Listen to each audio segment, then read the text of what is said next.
आज आपके लिए लेकर आई हूँ एक छोटी सी कहानी। यह कहानी है एक खूबसूरत औरत की। क्या खूबसूरत होना भी गुनाह है? तो चलिए कहानी सुनते हैं। सावन की पत्नी चंदा बहुत ही खूबसूरत थी।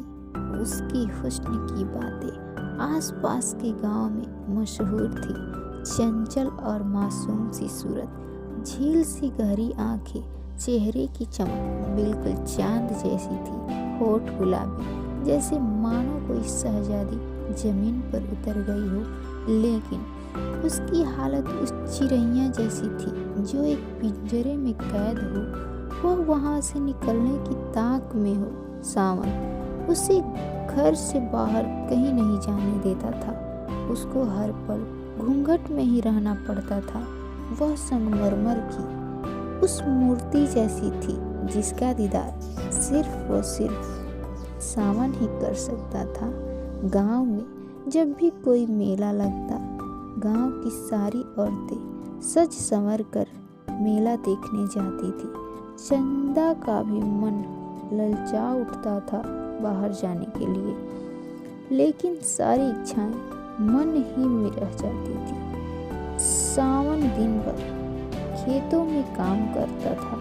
उसकी पत्नी घर में बंद रहती थी। उसकी पत्नी उस घर में फूट फूट कर जी रही थी। उसे देखकर ऐसा लगता था कि किसी परी को राक्षस अपने कैद में रखा हो। सावन के घर प्रातः रेशम दूध देने आया करता था।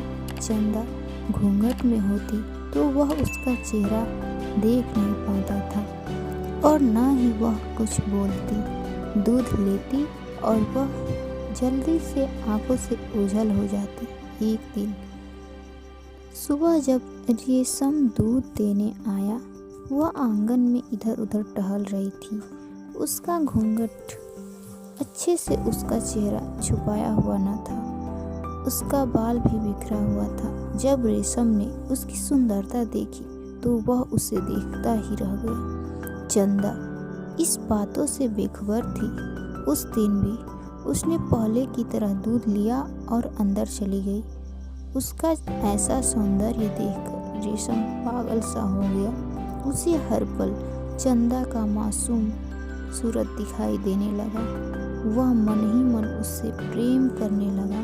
उसके हुस्न का ऐसा जादू हुआ कि वह पहले दूध देने चंदा के ही घर जाने लगा। वह जहाँ भी ठहरता बस चंदा के हुस्न की बातें किया करता। इस तरह गांव में चंदा की खूबसूरती का चर्चा होने लगा। उसी के साथ चंदा और रेशम के प्रेम की भी बातें होने लगी। लेकिन चंदा इन बातों से बेखबर थी।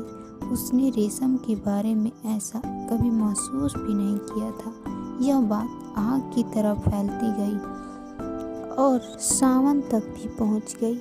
उस शाम जब सावन घर आया तो बहुत गुस्से में था।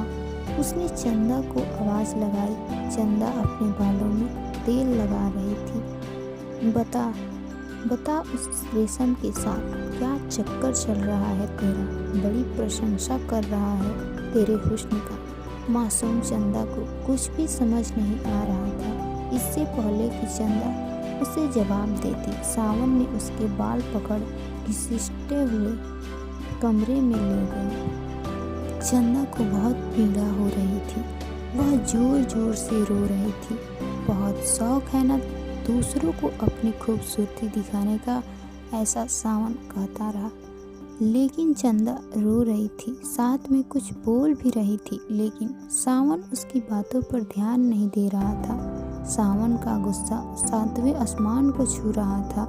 वह चंदा पर बिना रहम किए मारपीट कर रहा था। चंदा की जिंदगी और भी बदतर हो गई। रोज मारपीट होने लगी। चंदा हमेशा सोच में रहती, ईश्वर जाने क्या सोचती होगी। एक शाम सावन घर पर नहीं था तो चंदा ने अपने शरीर पर मिट्टी का तेल उड़ेल कर आग लगा ली। आग में उसका पूरा शरीर झुलस गया। थोड़ी देर में ही उसने दम तोड़ लिया। किसे पता था कि उसकी खूबसूरती ही एक दिन उसको निगल जाएगी।